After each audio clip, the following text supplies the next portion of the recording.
Pichincha Universal, generando noticias. La bienvenida para Santiago García, muy amable. Santiago. Un gusto, María Isabel, gracias por la invitación, saludo a todos los oyentes. Muchas gracias. Bueno, la gente empieza a sentir un encarecimiento de la canasta básica. ¿Puede deberse a algún factor en específico? Bueno, yo creo que hay que mirar un poquito lo que muestran las cifras oficiales. Más bien estamos con un nivel de precios muy bajo. ¿Devaluación? ¿Deflación, perdón? Sí, yo creo que el país en este momento tiene tres grandes problemas, María Isabel. Yo creo que hay que ponerse en una contextualización de lo que actualmente vive el Ecuador. Uno de los principales problemas es el desempleo y el subempleo. El segundo es la baja producción. Y el tercero es un comportamiento anómalo de los precios que van más bien hacia la caída de los precios. La cifra que tenemos es que la inflación a junio llegó a 0,29. Luego de varios meses de tener deflación. Al parecer, al menos últimos 2 meses, 3 meses, ha habido un ligero incremento de los precios. Entonces, lo que tenemos que entender es que en este momento tenemos una economía alicaída, una baja demanda. Tenemos problemas, como todos sabemos, cerca de 6 de cada 10 ecuatorianos está desempleado o empleado. Y tenemos este comportamiento, como digo, de caída de los precios. Eso, cuando los precios caen, más bien los salarios tienden a recuperarse porque no se pierde la capacidad de compra, ¿no? No es como el caso argentino. Si tenemos una inflación, para que la gente me entienda, del 50%, entonces mi salario en pesos, si gano 500, pierdo 250 cada fin de año. Si nosotros proyectásemos para entender, porque estamos a medio año, digamos, ¿no? A medio periodo, si la inflación terminase el 2019 en aproximadamente un 0,30%, significa que la inflación es menos que el 1%. Eso más bien es bueno en el sentido de que mis ingresos no se pierden. Al final del año, si yo gano tanto, solo pierdo el 1% en términos de poder adquisitivo. Esa es la realidad, María Isabel. Yo no veo un encarecimiento sustancial. Puede haber algunos productos, ¿no? Yo creo que ya podemos meternos a las canastas. Pero de creería y todo eso. Que podríamos analizar las ciudades, porque ahora sí voy a poner en contexto las cifras. Aquí tenemos datos del INEC que nuestra producción nos ha preparado, y muchísimas gracias. El Instituto de Estadística y Censos, INEC, detalla que en efecto la inflación mensual de Ecuador se situó en 0,09% en julio del 2019 y en lo que va del año los precios acumulan una subida de 0,27%. Sí, 29, perdón, 29, porque estaba 25, es 29, lo corrijo con lo que nos dijo Santiago García. Tras 2 meses consecutivos de deflación, también lo dijo nuestro analista, el país registró un aumento de precios al consumidor. En junio de 2019 el índice se ubicó en menos 0,04 y en mayo menos 0,004%. Bueno, esto ya nos explica un poquito, pero la inflación interanual en julio, entre tanto, fue de 0,71%, siendo la ciudad que más inflación registró Quito. Y aquí es cuando voy a la pregunta, mi querido Santiago.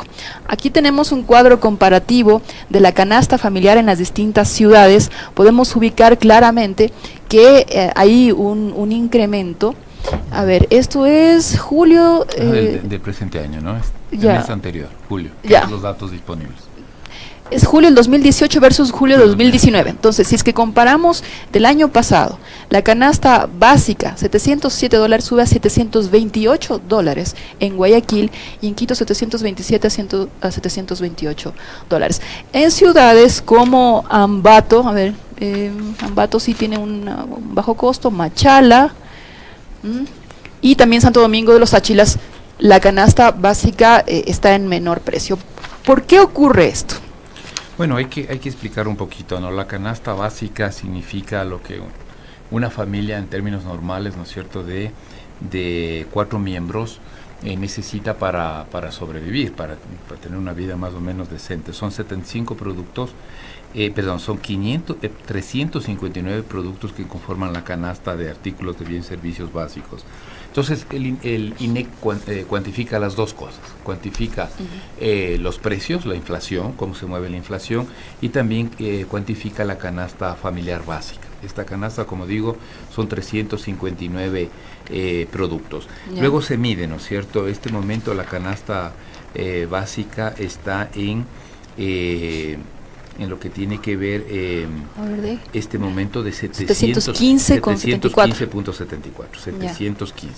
Esta canasta, como digo, es para satisfacer no de una persona, sino de una familia de 4 en términos medios. Ahora, tu análisis es el adecuado, María Isabel, en el sentido de que los niveles de inflación lo podemos calcular a nivel nacional y a nivel de ciudad. Entonces nosotros tenemos una inflación un poco más alta en los casos de las grandes ciudades, en este caso concretamente Quito.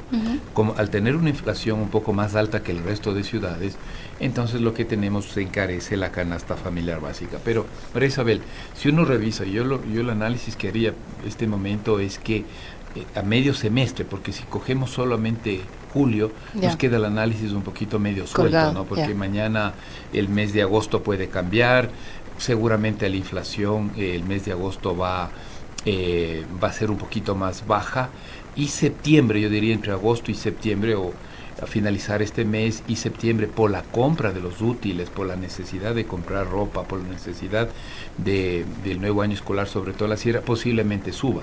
Entonces, María Isabel, nos vamos a perder en el análisis, porque una cosa es junio, otra cosa es julio y otra. Pero mejor hacer un análisis anual. Un análisis un poquito más amplio, porque, como digo, los comportamientos también se llaman economía estacional, estacionales de acuerdo a la estación. Ahora, ¿qué nos queda de mensaje aquí? Como digo, no es bueno que nuestro poder adquisitivo no se pierda. Como acabamos de decir, si asumimos de enero a junio del 2019 la inflación es 0,29, para darte una idea, tengo de Argentina, es 50% de inflación. O sea, eso es una locura, brutal, ¿no? De enero a junio. Entonces, María Isabel, volvamos al tema. Yo creo que esta inflación baja es bueno en términos para la gente, porque no perdemos poder adquisitivo. Pero aquí hay un problema grave.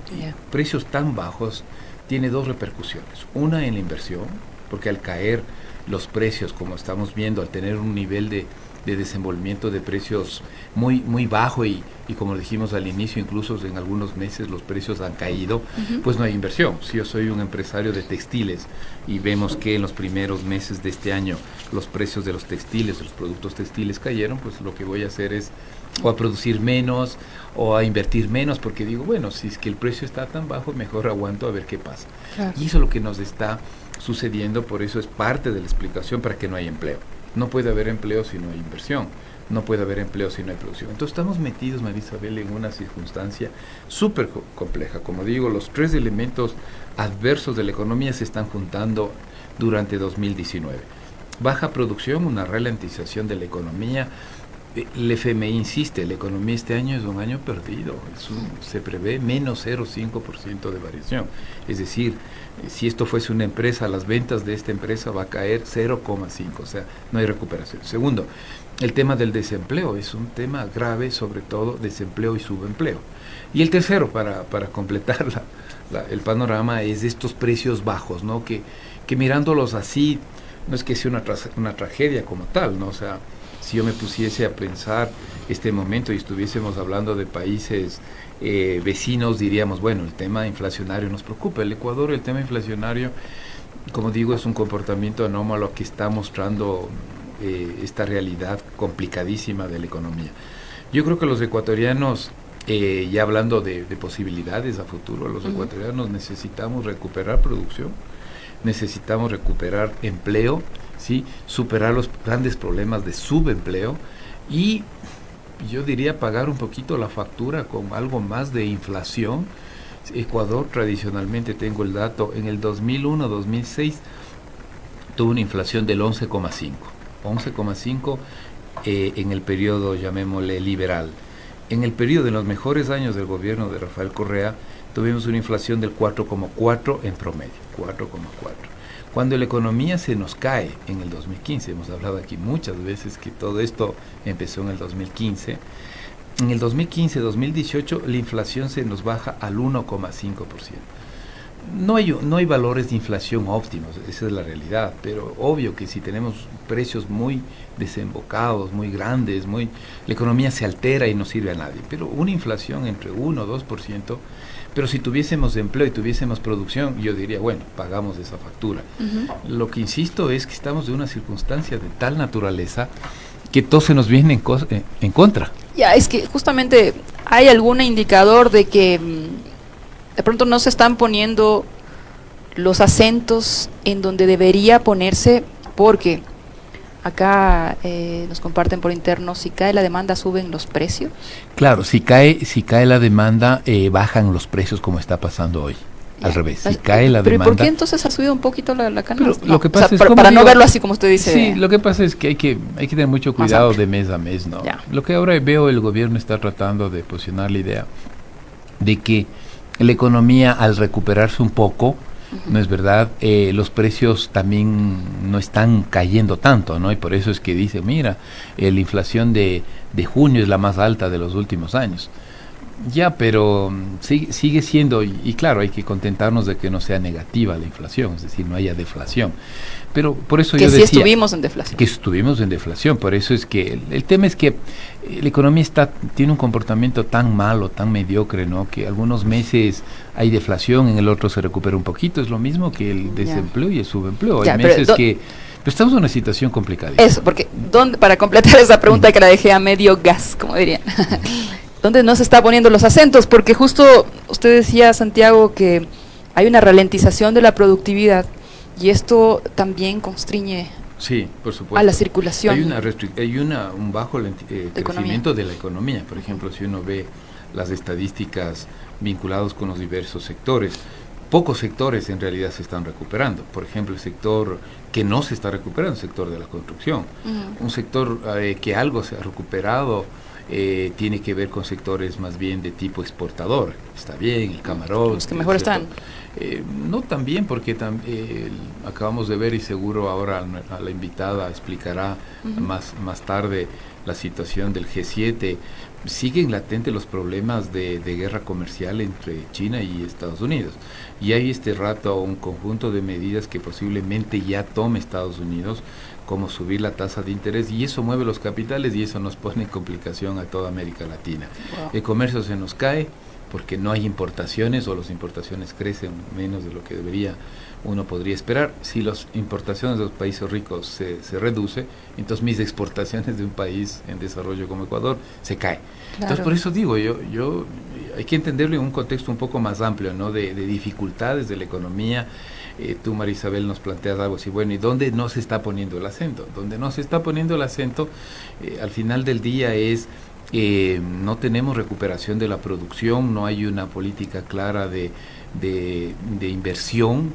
La inversión pública se nos cayó desde el 2015 en adelante, por si acaso se crea que solo el último semestre o el último año, 2015, la inversión, el ajuste en inversión llega a un 5% aproximadamente del Producto Interno Bruto. Es un ajuste tremendo a la economía. Nunca hemos logrado entender, por ejemplo, que la inversión pública se hace con inversión privada, es decir, ningún burócrata construye una carretera como tal, sino que el sector público contrata a la empresa para hacer una carretera. O sea, cuando se está renegando de la inversión pública, ¿se reniega la inversión privada? Lo que pasa es que nunca hemos podido hablar con claridad en la parte económica. Sin maniqueísmo. Cada uno tiene su agenda política, cada uno tiene sus propósitos partidistas, y entonces los diálogos no son directos, los análisis no son un poco más descarnados, más directos con respecto a la realidad. También no es menos cierto sostener una inversión. El Ecuador rompió récord de inversión pública entre el 2013 y 2014. Súper lindo, pero eso ya no es sostenible porque no tenemos cómo financiar. Entonces, el ofrecimiento que se hizo y la propuesta que hoy se tiene de parte de este gobierno y la expectativa del acuerdo con el Fondo Monetario es que la inversión privada llegue. Como no llega... Pero no llega, ¿qué hacemos? Ahí, claro, ahí tenemos estos problemas, ¿no? de bajo comportamiento de los precios, no hay posibilidades de empleo.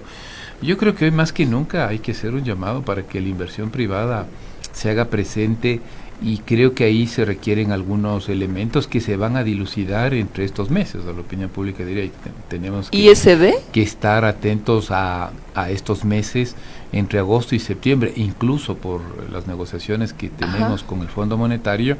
Ahí ya se ponen hasta el mes de septiembre, octubre máximo, algunas reformas. Yo creo que hay dos reformas, a mí me parece que sin eso no vamos ni para arriba ni para abajo en términos de inversión privada, que es lo que estamos hoy discutiendo. El uno es la reforma al mercado de trabajo y el otro es la reforma tributaria. Ahí lo que encontramos es opacidad, no encontramos un debate claro, un debate, incluso ahí, para no solo criticar al gobierno, porque creo que ahí también falta un poco más de fuerza, me parece que falta más de liderazgo constructivo, ¿no? De encontrar de alguna manera ciertos consensos, pero también de parte de la sociedad. Por ejemplo, los sindicatos, una vez más voy a decir, aun cuando luego me quedan viendo mal, no tienen propuesta económica los sindicatos de trabajadores. O sea, es muy bonito decir, yo no entro a la mesa de negociación y cualquier negociación que haya hecho alguien, me estoy refiriendo al Consejo Nacional de Salarios, a mí no me corresponde. O sea, es muy bonito, eso suena bien, salvo feliz de toda la crítica, pero la pregunta es ¿qué propuesta tienes? Y la respuesta es, bueno, no topen ni nada porque aquí no necesitamos cambios, y eso no es una propuesta. Entonces estamos metidos, como digo, también criticando a la parte de movimientos sociales. Necesitamos propuestas, necesitamos un poco sacar al país adelante. Lo que dicen los trabajadores es ¿por qué siempre los trabajadores somos los que tenemos que ajustarnos? Yo creo que sí, deberíamos, por ejemplo, no soy quien, pero bueno, me atrevo a asesorar, entre comillas, o poner sobre todo la opinión pública, que no somos sindicalistas o no estamos metidos en la política. Yo creo que debería poner sobre la mesa de negociación el paquete. O sea, si fuésemos movimientos sociales más organizados en la mesa, el paquete. Por ejemplo, reforma tributaria, reforma legal. Muy bien, va a haber liberalización, se elimina el 35% de recargo para contratos a plazo fijo. Muy bien, señor, a cambio, usted no me puede volar, ¿no es cierto?, los impuestos a la ICD gratis. O sea, alguien tiene que pagar esto. Claro. No podemos subir el IVA a productos, ¿no es cierto?, vinculados o a condición de algo. O eso, a condición. Ya, porque cuando, porque es lo que se decía, ¿no? Cuando hubo la remisión de multas e intereses, no hubo pues un pedido a cambio de a ver cuánto vamos a incrementar la planta de trabajadores, cuánto vamos a mejorar las condiciones de vida. En la ley no hubo. Lo que pasa es que por eso yo digo, o sea, estamos tan fraccionados, sobre todo los movimientos sociales, que al no tener una agenda política partidista, ¿no es cierto?, nos perdemos. Es blanco o negro. Los otros sí tienen agenda, o esto que se caiga y de una vez se vaya todo, ¿no es cierto?, no sé dónde, es una clara agenda política. Comprensible posiblemente, si yo fuese asesor político, decir, sí, hermano, así toca, nos vamos a tener que sacrificar, pero mañana ya tendremos a alguien que nos salve. Es una agenda política. ¿Buena para el país? A mí no creo que sea buena para el país, para la gente, no es buena. Lo otro, no pasa nada, bueno, ya llegará, tarde o temprano nos recuperaremos, vamos a un ritmo súper lento, ¿no es cierto? Y no hay la construcción. Y el resto de sociedad un poquito a la expectativa, a ver qué nos pasa. Oye, Santiago, pero no quiero que suene a Lazo, ¿no?, que decía, los anarquistas o no se quieren que se vaya este gobierno, pero los que queremos que esto se construya estamos aportando. Pero la cuestión es... debería haber algún tipo de resistencia para que no haya... Exacto, o sea, pero un poco de resistencia... Vía libre también, en el atropello. Sí, pero con propuesta. Lo que pasa es que no tenemos propuesta. Por ejemplo, hoy está bien, se va a limitar la explotación y el nivel de producción petrolera, porque tenemos que precautelar el Yasuní-ITT, perfecto. O sea, Ecuador no va a poder incrementar en los próximos años su volumen de producción y exportación. Eso significa menos divisas, yo estoy de acuerdo. O sea, no podemos expandir y abrir el grifo petrolero de aquí al infinito porque destruimos. Pero ¿cuál es la contrapartida, Marisa? ¿Cómo genero divisas? ¿Cómo genero ingresos para poder financiar el desarrollo de este país? ¿Dónde está la propuesta? Pero hay condiciones para que eso pueda ocurrir. O sea, es que por supuesto que Santiago García, como cualquiera de nosotros, lo que le interesa es el país. Aquí Correcto. No tenemos agenda política, no queremos ser presidente de la República, no queremos ser asambleístas, nos interesa el país. Pero la cuestión es, ¿hay condiciones para que haya igualdad en el diálogo, consenso, entre comillas, que es tan difícil lograr en una sociedad con tanta desigualdad? Bueno, yo creo que, sobre todo yo siento que nos falta más organización, más unidad en los movimientos sociales. Estamos... O la razón que se anteponga a la presión del grito, no sé. Yo lo que creo es que, o sea, tampoco quiero, María Isabel, y bueno, claro, tu pregunta... Una clase política. Sí, pero yo creo que las agendas políticas partidistas está bien. O sea, no somos nadie para decir... La sociedad se construye con política, o sea, no podemos perdernos de eso, ¿no? Pero lo que yo siempre digo es nos falta elementos fundamentales de gobernanza. Un elemento fundamental de gobernanza para un país más o menos civilizado es saber a dónde queremos ir. Primer principio de gobernanza, sin imagen, ¿a dónde? O sea, imagen, no imagen personal, sino imagen, ¿a dónde me dirijo? ¿Qué quiero? Y eso ya sabemos. No sabemos, porque por ejemplo, yo creo que este gobierno es un gobierno de transición, o sea, a mí no me queda duda. ¿Transición a? Ese es un buen punto, por ejemplo, no veo al presidente Moreno con, no sé, buscando una reelección, no lo veo, y eso tiene una ventaja, es decir, señores, muy bien, el Ecuador debería hasta el 2021 ponernos de acuerdo y así va a quedar el 2021. El 2020, finales del 20, habrá elecciones, muy bien, el país va a encontrarse en esta condición. A sirios y troyanos, esto es lo que usted va a encontrar. ¿Está de acuerdo? Vamos. Pero o sea, no hay eso, ¿no? ¿Qué falta? No sé. Bueno, aquí también hay una crítica a ciertos medios, a buena parte de medios de comunicación, ¿no es cierto? Es decir, no se permea todas las opiniones públicas. Yo en ese sentido no soy tan duro con los medios de comunicación. Por ejemplo, yo llevo una voz, no quiero decir independiente, yo tengo mi ideología, mi forma de pensar, y no encuentro que se me cierre las puertas. A veces soy muy duro, ya sea con el gobierno, a veces soy muy duro con la oposición, trato de encontrar esa visión de país que tanto necesitamos. Yo encuentro las puertas abiertas en los medios, pero bueno, eso también es un tema un poco más personal. Entonces estoy buscando las causas, ¿por qué no encontramos ese derrotero mínimo que nos permita salir? Por ejemplo, este tema, volviendo al tema de inflación, no nos conviene una inflación negativa, es decir, a nadie nos conviene, es decir, porque eso significa menos empleo, menos producción. Tampoco necesitamos irnos al otro extremo, ¿no? Una inflación del 30%, claro. Una inflación del 11%. Y en dolarización. Imagínense. Y en dolarización. Entonces, si pudiésemos decir, bueno, aquí hay una ventaja, el país tiene niveles de inflación bajos. Podemos pagar una factura de subir un poco los precios, pero generar más empleo, generar más inversión, eso es lo que yo digo. Pero eso es de un país medianamente civilizado que diga, muy bien señor, aquí vamos a hacer los trade-off que se llama, por aquí gano, por aquí pierdo. No tenemos eso y nos desangramos, eso es. ¿Qué va a pasar? Es una buena pregunta, necesitaremos muchas horas para explicar. Yo lo que veo 2019 es un año perdido en términos económicos, pero ya de resultados. Yo lo que creo que el 2019 deberíamos poner unas bases para el Ecuador hasta el 2021 y un poquito más. Reforma tributaria, señores, no estamos de acuerdo desde ya, estamos viendo como no hay movimiento social que esté ahí metido en las negociaciones, reducción del ISD, subir el IVA, es decir, no se toma el criterio, se puede recaudar más, pero no se toma el criterio de equidad. Y mientras tanto la banca internacional... En la banca internacional hay una disposición, por ejemplo, en el sentido de que no se puede hacer inversión en la banca mediante sucursal, sino que tiene que ser una inversión mediante la creación de una empresa. Eso hay que reformar, María Isabel, o sea, necesitamos... Pero no es una cortapisa que lo ha puesto el propio sistema local de bancos que no quieren pero para eso, que venga la competencia. No, yo no lo veo así, no, yo lo veo como un problema de buena intención, de política económica, pero que no tiene hoy razón de ser y no es adecuado para las circunstancias actuales. ¿Cuánto hemos hecho, María Isabel? Yeah. ¿Cuánta buena intención ha habido, ¿no? de hacer cosas? Por ejemplo, yo entiendo que si exijo que venga con inversión y que se cree una compañía, la intención es que venga con dinero y con inversión. Pero si yo vengo como sucursal, yo aceptaría este momento. Es decir, pondríamos unas reglas de juego para que entre a competir, para que traiga capital fresco. Entonces, tanta buena intención a veces también hay que cambiar, ¿no? O sea, del dicho al hecho. Esa ductilidad, esa posibilidad de amalgamarnos es la que no tenemos. No, aquí no entras si no eres empresa. Oye, espera un ratito, déjame entrar con una sucursal y fin. Como tenemos esa buena intención de supuestamente generar producción, y aquí las reglas se ponen porque se pone, Yo por eso digo, o sea, si tuviésemos un poquito más de cierta flexibilidad, me parece que cierta flexibilidad con principios, como yo diga, ¿qué necesitamos los ecuatorianos en este momento? Necesitamos en este momento que haya producción y que haya empleo. Eso es lo que necesitamos. Yo no veo otra cosa. Hay dos elementos centrales que a las familias ecuatorianas nos podrían movilizar: empleo, producción.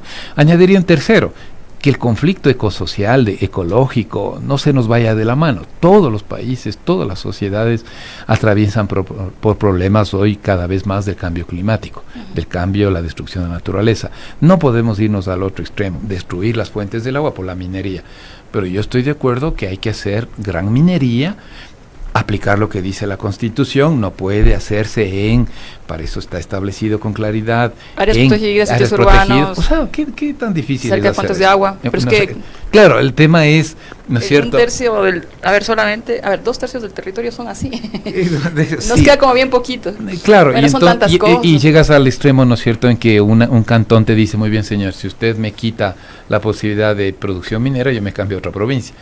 Y esto se vuelve al infinito un debate entre unos y otros, ¿no? Si hubiese una posibilidad, por ejemplo, yo creo que la renta minera podría servir en parte para generar divisas que necesitamos para la dolarización, y en parte sería importante para generar recursos para el Estado. Es decir, hoy más que nunca necesitamos temas de educación, salud. Tenemos la presencia, María Isabel, por si me estaba olvidando, de, no sé, entre 500,000, 700,000 venezolanos que en realidad no estaba planificado en ninguna planificación gubernamental ni privada. Pero si te caen limones hay que hacer limonados, y hay que ordenar ese proceso. Creo que se está haciendo bastante bien con la visa humanitaria. Por ejemplo, sería interesante que mucha de esta gente sea afiliada al Seguro Social, y capitalizamos el Seguro Social o sea, si le queremos ver problemas y no soluciones, entonces nos ahogamos. Yo recuerdo el gobierno español, cuando cientos de miles de ecuatorianos y latinoamericanos llegaron a España. En principio todo el mundo se quejaba, luego el ecuatoriano encontró empleo, y el sector de seguridad social español se puso contento, porque dijo: muy bien, yo necesito gente joven que aporte. ¿Por qué? Porque todos nos estamos haciendo viejos en España y la gente no tiene hijos y la tasa de natalidad es negativa, o sea, se mueren más gente de lo que nace. ¿Qué sacó? Dijo: muy bien, aquí hay dos: o garroteamos o entendemos que esto hay que ir para adelante. Por eso yo digo, vi de cerca esa migración ecuatoriana que en principios de los años 2000 llegaba a España, y el gobierno español lo que hizo es legalizar, y además, María Isabel, contradicción de la vida, un gobierno de derecha de Aznar hizo la legalización de indocumentados, y luego se fue metiendo a la seguridad social. Creo que por ahí es lo más decente que el Ecuador, incluso con alguien que está muy cercano a nosotros, como es el pueblo venezolano, ¿no? Yo recuerdo, yo estudiante de economía en los años 80, cuando hubo el terremoto y se cayó la producción petrolera, el gobierno, no recuerdo qué gobierno venezolano, había entregado petróleo para que nosotros exportemos. Es decir, como se rompió el oleoducto, el gobierno, la sociedad venezolana entregó petróleo para nosotros exportar. O sea, no hay que perder la historia, y también ha habido cientos de miles de ecuatorianos migrantes en Venezuela cuando había mucha riqueza ahí. Entonces, María Isabel, en resumen, creo que estamos momentos difíciles, cada ciudad, o sea, cuesta recuperar la confianza, sí, el optimismo, cuesta, pero hay que hacerlo, ¿no? O sea, finalmente dependemos siempre de nuestros propios esfuerzos, y de allí que ese es el... Pero esos esfuerzos creo que deben ser planteados sobre una mesa mínima de concertación. Yo no sé cómo están las reuniones que ha propuesto el gobierno a través del señor vicepresidente, a través de las... Ha declarado que ya no quieren más diálogo con el gobierno, las organizaciones también de trabajadores. Claro, no queremos diálogo, y se va al paro nacional el 5. Yo voy a decir algo, y creo que ya se nos va el tiempo encima. Sí, se acabó el tiempo. Vamos a decir, ese es el día cero. Muy bien, el día cero es el paro nacional. Muy bien, y todos nos ponemos bravos, enojados contra todos, especialmente con el gobierno, que no, sinceramente creo que ha tenido muchas debilidades en la gestión económica. Muy bien, yo pregunto, ¿cuál es el día 1? Después del día, siempre hay un día cero y hay un día 1. Día cero, bronca. Muy bien, reclamo. Está bien, hay que reclamar, pero el día uno deberíamos tener propuestas, sentarnos en la mesa y decir, muy bien, la reforma laboral, que es un tema clave, sin eso no va a haber inversión, nadie va a crear más producción si no está claro las reglas de la contratación. Ya, y si eso hay, y en el día uno lo que le dicen Exacto, es, no me interesa lo que a ti te... Pero es que lo que pasa es que estamos tan fraccionados, plantees. Así como nos unimos para la huelga, deberíamos estar unidos para sentarnos. Por eso es que ciertas con los rupturas poderes podrían fácticos, crear ciertos cambios. Por ejemplo, en reforma ¿verdad? tributaria, los académicos, en la parte que nos corresponde, estamos planteando una reforma tributaria integral. Hay que revisar todos los impuestos. Ya, también sobre eso impuestos, conversemos en una próxima, porque el tema de reforma tributaria es otro. Es otro tema amplísimo. Que ahí se va a jugar el tema no solo recaudatorio, por ejemplo, el tema de equidad social. En este país tenemos que dar el mensaje, el que más tiene, más pague, no al revés. O sea, a mí no me topes, yo no pago. Y que pague el otro, o sea, ese tipo de cosas así no podemos salir adelante. Y eso que no entramos en la economía rentista, ¿no? Que los que se benefician en crisis son los bancos. Pichincha Universal. Aquí se escuchan bien las noticias.